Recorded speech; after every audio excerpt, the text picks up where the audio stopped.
Olá pessoal, eu sou o Pedro Brandão, professor de língua portuguesa formado pela PUC do Rio de Janeiro. Começa agora mais uma videoaula do nosso canal Português Papo Cabeça.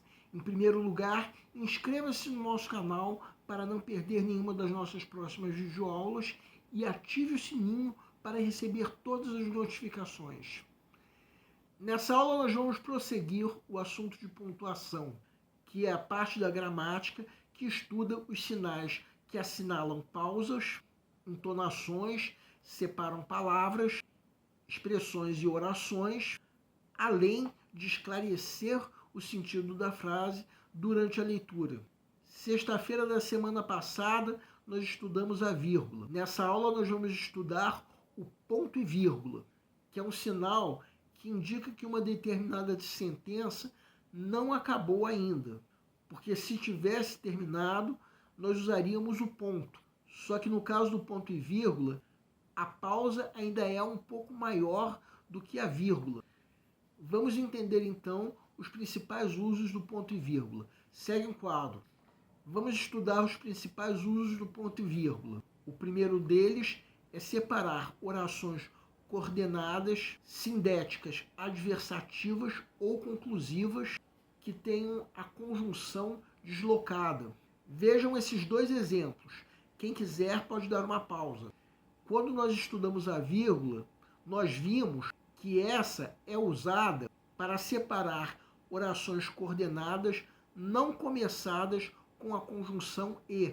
Então esses dois períodos poderiam ter sido escritos, assim como as versões em vermelho que se encontram abaixo de cada um deles.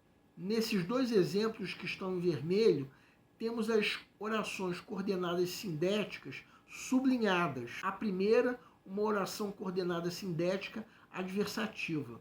A segunda, uma oração coordenada sindética conclusiva.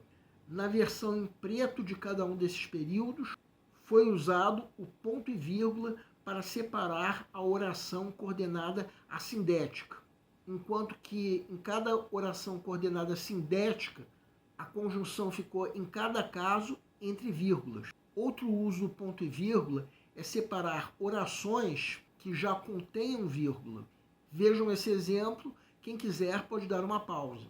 Outro uso do ponto e vírgula é separar orações coordenadas com paralelismo ou contraste. Vejam esses dois exemplos. Quem quiser pode dar uma pausa.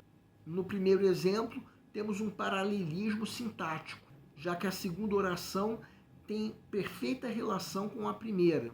No segundo período, temos um contraste, já que a segunda oração demonstra um fato inesperado em relação ao fato da primeira oração.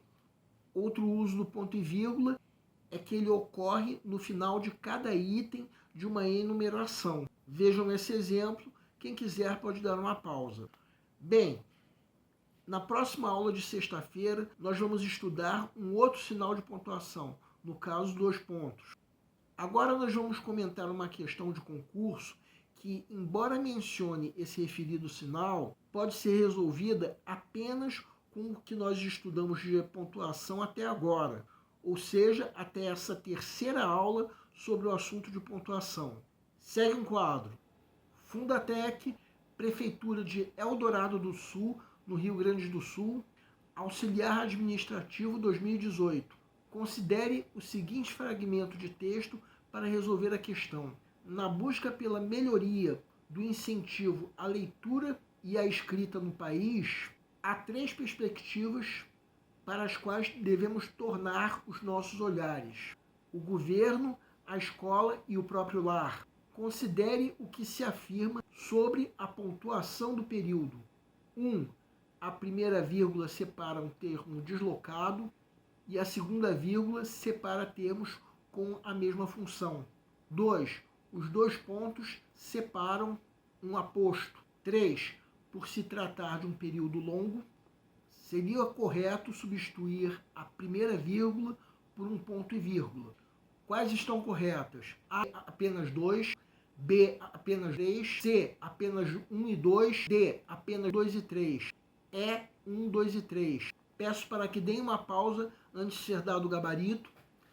O gabarito é a letra C. A afirmativa 2 é a única que se refere aos 2 pontos. Então vamos avaliar se as outras duas afirmativas são falsas ou verdadeiras. Começando pela alternativa 1. Vamos destacar em vermelho o trecho antes da primeira vírgula. Ou seja, uma função que só não pede vírgula quando vem no final da frase.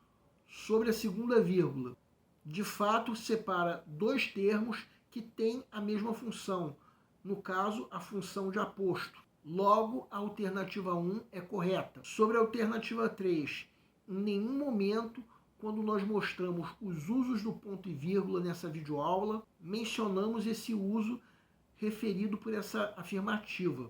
Não se trata de modo algum de um uso do ponto e vírgula, de modo que essa afirmação está incorreta. Então, a única alternativa que menciona a alternativa 1 como correta, não fazendo o mesmo com a afirmativa 3, é a alternativa C, que vem a ser, portanto, o gabarito da questão. O assunto de pontuação, por enquanto, fica por aqui, mas nós vamos retomar esse assunto na próxima aula de sexta-feira. O nosso canal Português Papo Cabeça antigamente se chamava Aprenda a Língua Portuguesa. Cada vez mais estaremos focados em vocês que estão movendo a roda da história para que seja criado um futuro melhor para todos. Então, o nosso foco principal continua sendo os vestibulandos, que terão no nosso canal uma fonte importante de estudo de língua portuguesa, onde nós ensinaremos os recursos da nossa língua para que possam, em primeiro lugar, escrever de forma adequada, entre outros textos, a redação do vestibular. Em segundo lugar, para que possam interpretar textos de forma adequada, não apenas numa prova de vestibular ou concurso, mas também na leitura de textos que ajudarão vocês a se manterem atualizados. Cada vez mais nós teremos no nosso canal um Papo Cabeça. Ensinaremos nossa língua sim, mas de forma a estimular a inteligência que nasceu dentro de vocês e que precisa ser estimulada.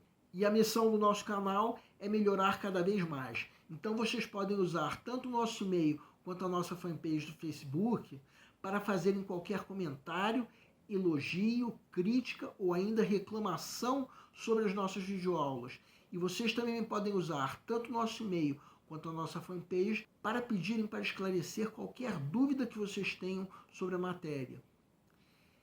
E nós agradecemos a todos vocês que estão assistindo nossas videoaulas. Em especial, nós agradecemos a todos vocês que estão compartilhando nossas videoaulas com outras pessoas.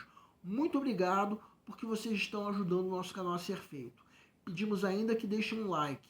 Muito obrigado e aguardem nossa próxima aula.